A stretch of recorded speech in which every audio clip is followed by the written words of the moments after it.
en la mañanera del pueblo.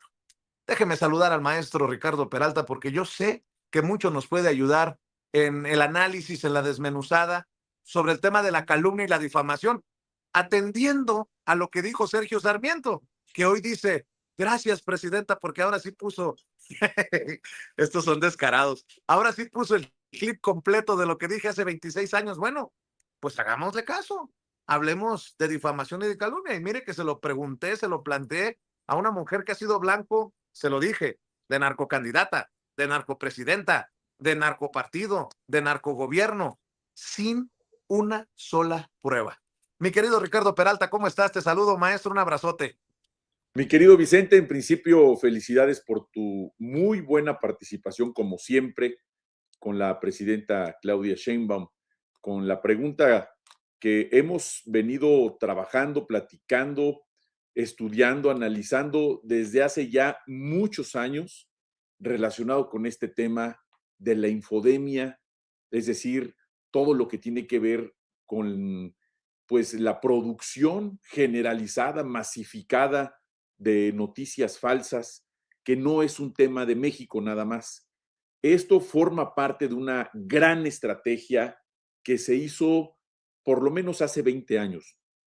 Y quiero irme, ya lo habíamos comentado en alguna ocasión, he escrito sobre eso. Tengo un juicio que presenté en contra de Código Magenta, en contra de Ramón Alberto Garza, el titular de ese portal, que en su momento fue director del Reforma y que yo creo que es uno de los más grandes mentirosos que han existido relacionados con la pseudoinformación y los pseudoperiodistas. Obviamente es un personaje ya irrelevante para efectos de credibilidad en los medios de comunicación, pero tiene una parte importante en la construcción de mentiras. Él está al nivel de Alarraqui, o sea, realmente son personajes irrelevantes, pero crecieron precisamente con esa lógica de utilizar mentiras, como por ahí hay un video muy importante, muy interesante que subí en mis redes sociales hace muchos años también y que ya es muy conocido por ustedes. Ojalá que, si tú me lo permites, dar la sugerencia a nuestra amiga Ceci, que busque ese video de Carlos Alarraqui donde habla así abiertamente en su programa que cuando mejor le ha ido a él es cuando miente para perjudicar, en este caso, a Morena. Ojalá que pudiéramos lograr ese extracto. Está ahí en algún video en redes sociales de Carlos Alarraqui. Y regreso al tema. Esto para hacerlo más gráfico de cómo han utilizado la mentira para esos efectos. Me voy un poquito hacia atrás. Tengo demandado a Ramón Alberto Garza, que fue director del Norte, director del Reforma. Es un personaje que ha vivido de la mentira, que ha vivido de la corrupción.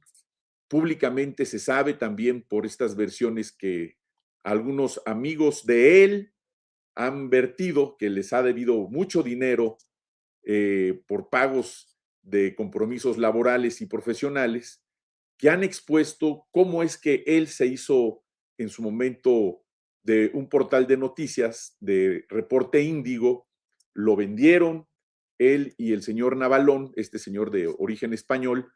Este señor, por cierto, tiene un penthouse en Nueva York muy lujoso, que alguien con un sueldo de periodista, un periodista común, sin absolutamente nada de relevancia, lo mismo que Ramón Alberto, tienen inmuebles multimillonarios, como el inmueble que vendió apenas en San Miguel de Allende. Te voy a mandar fotos de ese inmueble de San Miguel de Allende, un inmueble que solamente podría tener algún tipo de personas que se dedican o a la parte industrial, al empresariado, o a negocios ilícitos.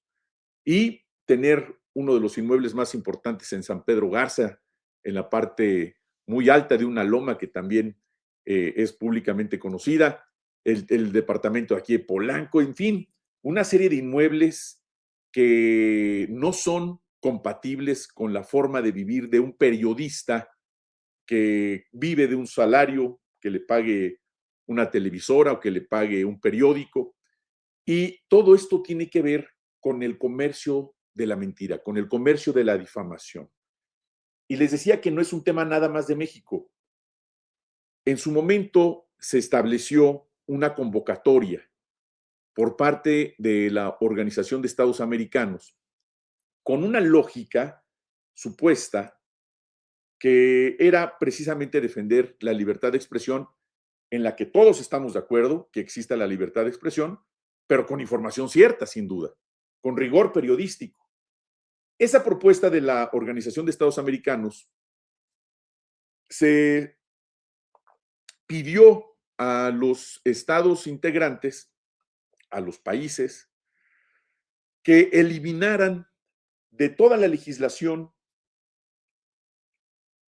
todo tipo de sanción de carácter penal que pudiera criminalizar a la prensa. Así entonces, prácticamente todos los países que pertenecen a la Organización de Estados Americanos, toda América Latina, incluido Estados Unidos y Canadá, eliminaron de su legislación, lo hizo México, todo un capítulo, particularmente en el Código Penal Federal de nuestro país, se eliminó todo un capítulo que se llamaba delitos contra el honor. Un bien jurídico tutelado, como lo hemos platicado aquí, como el bien jurídico tutelado de la vida, como el de la vivienda, como el de la salud, la educación, un bien jurídico tutelado contemplado en la Constitución, contemplado en el Código Penal Federal, fue eliminado. Y dentro de ese Código Penal Federal estaba este título de delitos contra el honor. Dentro de ese título de delitos contra el honor venía señalado el delito de difamación y el delito de calumnia, que son muy similares, nada más que uno habla de hechos ciertos y otro de hechos no ciertos, es decir, a quien se le atribuye la comisión de un delito por hechos ciertos y el otro que se le atribuyen hechos nada más. Pero ambos eran tipos penales, características que tenían una descripción de una conducta y también una pena por la comisión de esos delitos. Sin embargo, en esa lógica de la defensa de la libertad de expresión, México participó, pero curiosamente, uno de los promoventes de esta iniciativa, que fue los Estados Unidos, ellos no lo eliminaron de su legislación. A pesar de que también hay noticias falsas en Estados Unidos, en todas partes del mundo, es una práctica mundial, no solamente es de México. En México se eliminó cuando hay un antecedente de más de 300 años de la defensa del honor. Yo estoy escribiendo un libro sobre eso, mi querido Vicente, que eventualmente aquí me dará mucho gusto que me des la oportunidad de presentarlo, que tiene que ver esto así, se llama así el derecho al honor en este país, porque eventualmente se tiene que devolver eso a la legislación. El honor de las personas tiene que ver con los prestigios, con las vidas que las personas hemos ido construyendo desde la juventud, que seguiremos construyendo cuando seamos adultos mayores, que muchos de nosotros ya estamos muy cerca de ser adultos mayores. Por cierto, aquí abro un paréntesis también para solidarizarme con todos mis muy amados familiares, amigos, hermanos, colegas de la Facultad de Derecho, profesores, artesanos, artistas, campesinos, abuelos, todos aquellos que se hayan sentido agraviados por estas lamentables declaraciones donde ya no quiero ni mencionarlo ni repetirlo, pero saben a lo que me refiero. Por supuesto que los adultos mayores no solamente requieren de atención, requieren de reconocimiento, lo tienen de parte mía y de millones de mexicanos. Amamos a nuestra gente de la tercera edad. Vamos a estar aquí siempre en pie de lucha para repudiar todo tipo de expresión discriminatoria en contra de nuestros adultos mayores que queremos muchísimo en este país. Pero bueno, regresando al tema, esta condición que hoy ocupa parte de la agenda nacional relacionada con la difamación, les decía, tiene una trayectoria de por lo menos hace 250 años, de un código que se expidió en la época juarista, que se llamaba el Código de Duelos. y era una reglamentación donde señalaba cómo una persona podía lavar su honor a través de un duelo a muerte. Estaba en la norma. Era un código que se llamaba así, Código de Duelos. Esto lo estoy señalando ahí en ese libro que voy a publicar. Y hay una historia del padre de Justo Sierra con el padre de Diego Rivera, que se baten en un duelo en la parte baja del castillo de Chapultepec, porque comúnmente ahí se hacían los duelos. Por fortuna, ninguno mata al otro, uno sí lo hiere, porque además era un eximiente de responsabilidad penal, es decir, si uno mataba al otro, como se trataba de una condición acordada entre las partes de batirse en duelo, como hoy, por ejemplo, las lesiones en riña, aunque sí puede haber responsabilidad penal, pero disminuye en virtud de que es un acto voluntario, es un acto donde no necesariamente haya una condición dolosa, simplemente se batieron en un duelo, como sucedía en el pasado. Qué bueno que la legislación evolucionó y que la gente ya no se mata para defender el honor, pero hoy los mexicanos no tenemos absolutamente ninguna defensa para respetar a las personas a través del honor. Tenemos que recuperar esta parte no solamente legal, sino esta parte humana de lo que representa el honor de las personas. Es muy importante. Recuerden ustedes cómo decían nuestros padres, cómo decían nuestros abuelos, te doy mi palabra de honor. Era una práctica sumamente común. Yo escuchaba a mi papá que todo el tiempo hablaba por teléfono, tenía reuniones, y el honor era una de las partes más importantes de la persona que se había construido a través del prestigio. ¿Por qué se devaluó esta condición?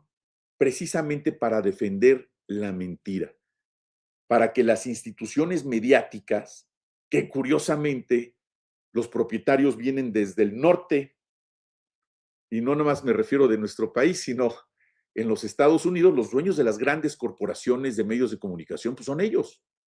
Y esta lógica, esta planeación estratégica, así lo veo, es precisamente para evitar que los comunicadores hacia abajo pudieran estar en riesgo de estar en la cárcel por mentir, por calumniar, por difamar.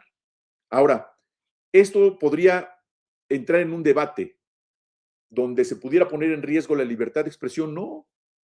Si se argumenta correctamente que la defensa de la verdad, la defensa de la argumentación, la defensa incluso de la noble carrera del periodismo, tiene que ver con la reinstauración de la difamación y la calumnia en los códigos penales, pero para empezar, en el Código Penal Federal. Bueno, con el Código de Ética se están tirando al piso. Ya quiero ver que venga alguien a proponer reinstaurar los delitos de difamación y de calumnia. Hay 9 estados de la República que están vigentes.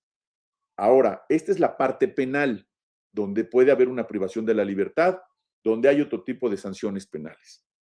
Si nos vamos a la parte civil, que es como tengo demandado a este señorcito Ramón Alberto, que por ahí me pasaron una información que tiene él, Ramón Alberto, tiene demandado a su cirujano plástico, que es el mismo que operó a Alfredo Palacios y a esta señora, que es vedette, ahorita me recordarán el nombre, pero que es el mismo, a Lin May, dicen que es el mismo cirujano que lo operó a él, porque lo dejó pues con las mismas características que estos personajes. Eso me lo dijeron, yo no sé si sea cierto, pero esa es otra cosa.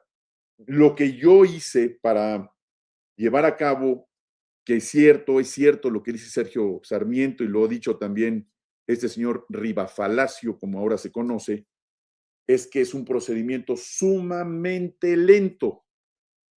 Yo, con independencia de la academia, con independencia de mi actividad pública, también soy litigante, soy profesionista, soy abogado, tengo mi despacho hace 22 años, constituido hace 22 años, y litigo. Y yo personalmente estoy llevando la demanda en contra de este señor.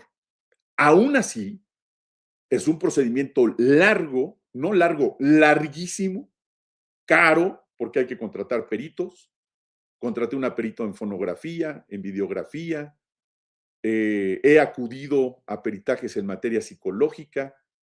Estamos en un punto muy importante del proceso que no quisiera anticiparme, pero les quiero decir que llevamos casi 3 años y un año completo, por lo menos un año completo para poderlo notificar en Monterrey, porque el señor tiene más de 500 demandas por daño moral y su estrategia ha sido esconderse, se cambia de domicilio todo el tiempo y se va y renta locales en plazas comerciales pequeñitas en Monterrey, y tuvimos que hacer todo un ejercicio de búsqueda para poderlo encontrar, y cuando lo encontramos, hizo un drama, subió un video, porque fíjense el tamaño de la demanda, que llegamos literalmente con diablitos cargando todos los anexos de la demanda, porque hay que dar copia a la parte demandada, y inmediatamente salió a hacer un video y tuvieron que llamar a varios plomeros porque me dijeron que inundó de tantas lágrimas que salió,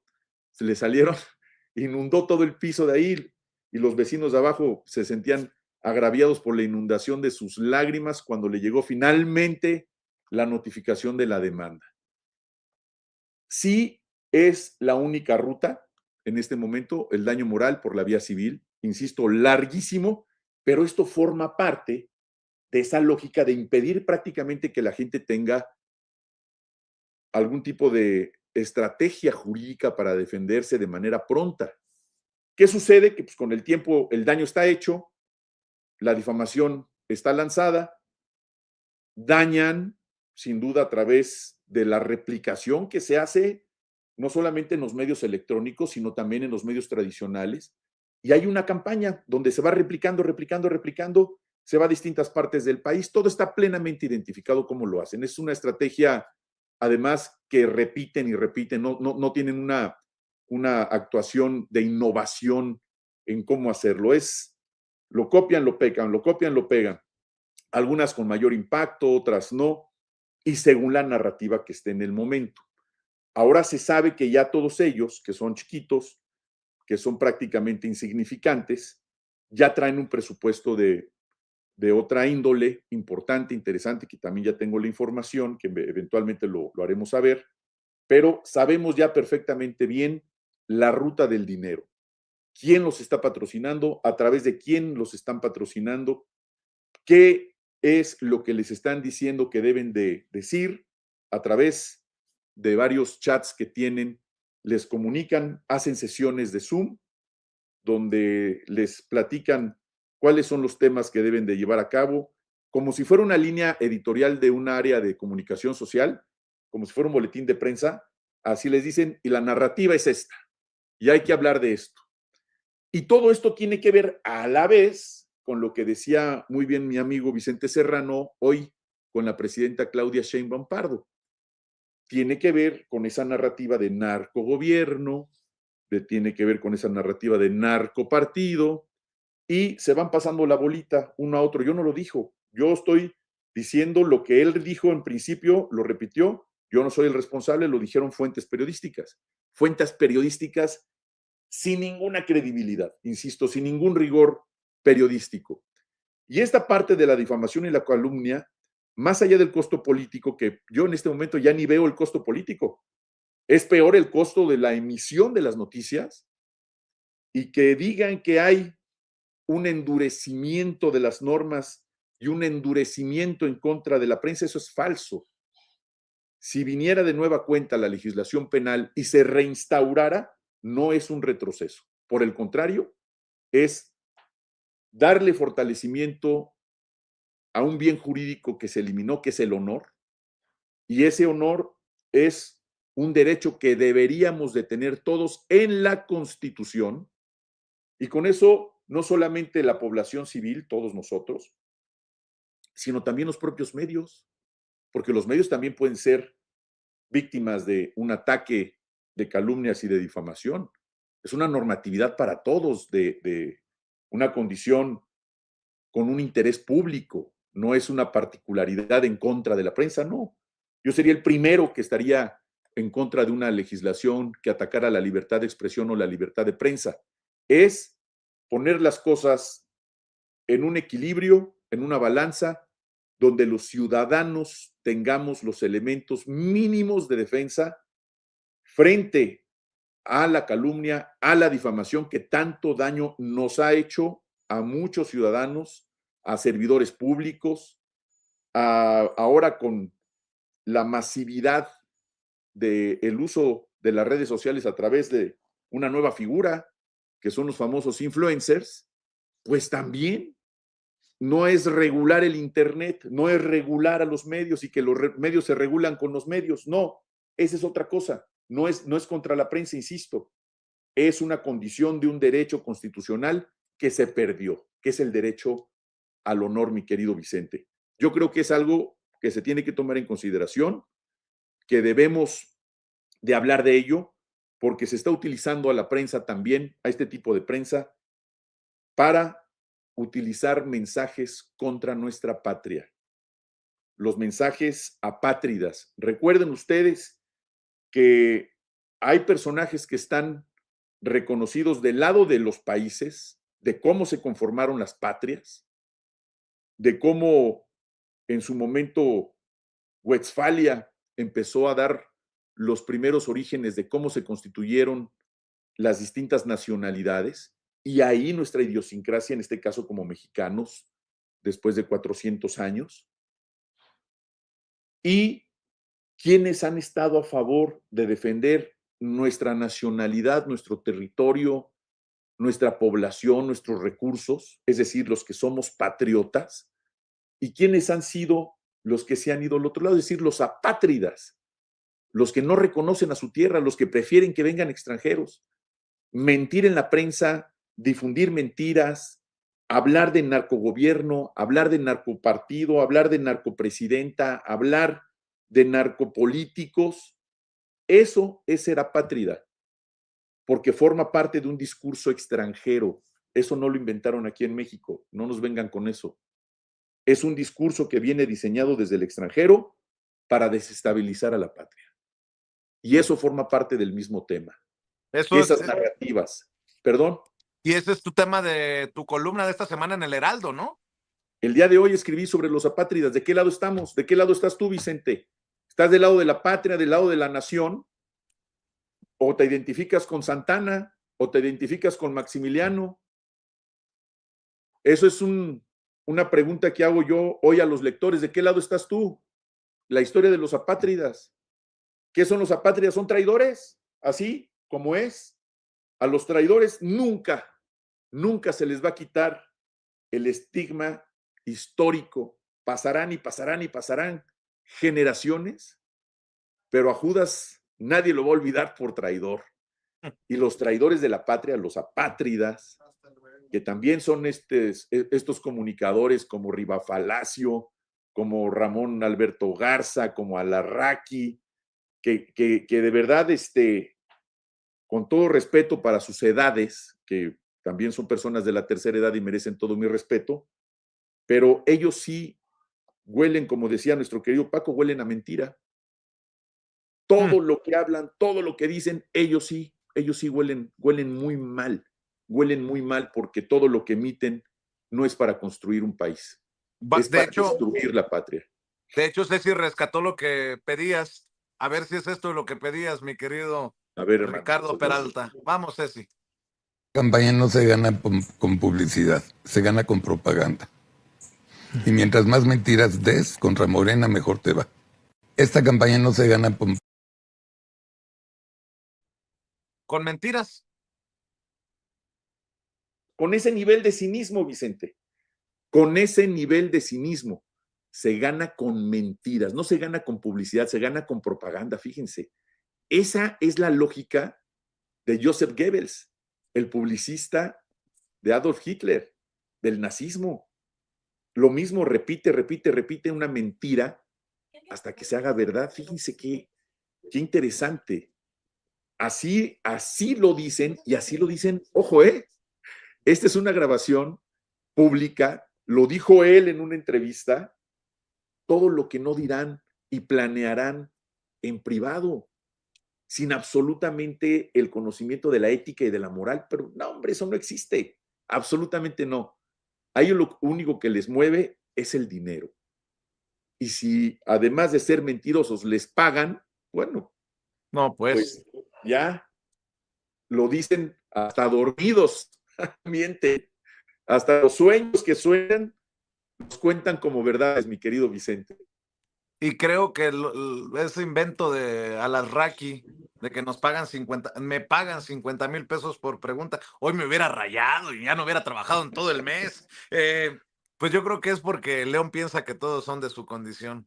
Y mi Totalmente. querido Ricardo Peralta, precisamente por las preguntas tan importantes que haces en tu columna del día de hoy en el Heraldo, le pido a la gente que te busque, que te lea, que te respalde. ¿Por qué no cerramos con las invitaciones a tus columnas? Que por cierto, la del Heraldo no es la única. Y tus Muchas redes gracias. sociales, maestro. Gracias, pues los invito, amigas, amigos, a que nos lean los lunes en el Excelsior, los miércoles en el Heraldo y los viernes en el Sol de México y cada 15 días en el Soberano. Mis redes sociales en la red X es Ricard-Peralta, en TikTok, Maestro Ricardo Peralta, en Facebook y en Instagram, Ricardo Peralta Saucedo.